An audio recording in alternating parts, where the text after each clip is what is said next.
शिव पुराण में आगे की चंचला नाम की जो कथा थी, तो आगे कथा बताइए शिव पुराण चैनल में। दोस्तों आप सबका हेलो दोस्तों, आप लोग कैसे हो?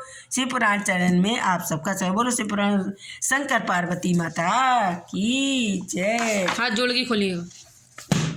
हेलो दोस्तों, आज आगे की कथा पढ़कर बताइए। पार्वती जी कहती हैं सखे, पार्वती जी बोली किससे?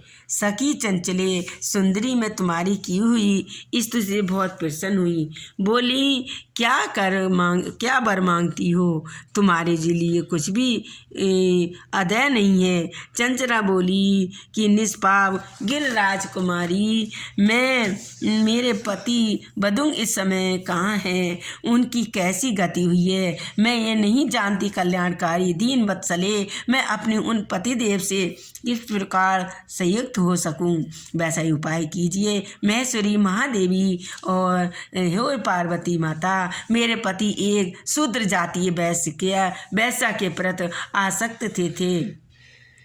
जो चंचला नाम के पति थे वो वैश्या में लगे रहते थे और पाप में ही डूबे रहते थे। इसकी मृत्यु मुझसे पहले ही हो गई थी, इसलिए न जाने किस गति को प्राप्त हुए हैं। गिरिराज मतलब पार्वती माता बोली, बेटी तुम्हारा बंदने नाम वाला पति बड़ा पापी था, उसका अंतःकरण बड़ा हो दूषित था। वैश्या उपभोग करने वाले मूढ़ा होड़ मरने के बाद नरक में पड़ा।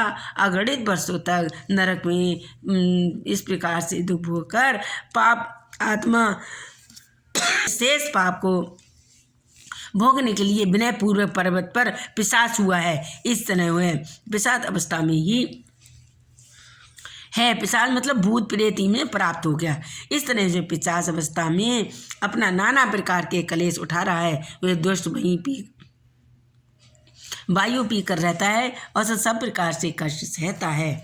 सूत जी कहते हैं, सोनकार गौरा देवी जी के ये बात सुनकर उत्तम व्रत का पालन करने वाली चंचला उस समय पति के महान दुखों से दुखी है। फिर उसके मन में स्थिर करके आप ब्राह्मण पत्नी से वैश्यित हृदय से महेश्वरी को प्रणाम करके पुनः बताइए। वो पूछती है, इसीलिए चंचला के जो पति के बारे में पार्वती माता से पूछती है, हमारे पति कहाँ हैं, कैसे हैं, कहाँ जन्म? तो उन्होंने कहा एक वैश्या के व्रत। जब पार्वती माता बोली कि वैश्या के व्रत में आसक्त रहता है, इसी से उसको वो दुखी रहता है, पिशाच योनि में रहता है, जन्म लेगा। तो इस तरह से माता पार्वती चंचला के पति के बारे में बताती हैं। तो दोस्तों आज हमने इतना ही थोड़ा सा पढ़ा ताकि आपको समझ में आ जाए। कल दोस्तों आगे की कथा आपको और अच्छे सुंदर में सुनाएंगे। तो दोस्तों हमारे लाइक करें, हमारे चैनल को ज़्यादा से ज़्यादा सब्सक्राइब करते रहें। तो दोस्तों और आगे की कथा कल पढ़ाएंगे। मेरे को कमेंट करके बताइए ज़रूर कि गलत पढ़ा है कि सही पढ़ा है। कमेंट करके हमें पता चल जाता है दोस्तों हम गलत पढ़ते हैं या सही पढ़ते हैं। अच्छा लगा तो लाइक करें। मेरे बोलो गरुड़ शिव पुराण भगवान की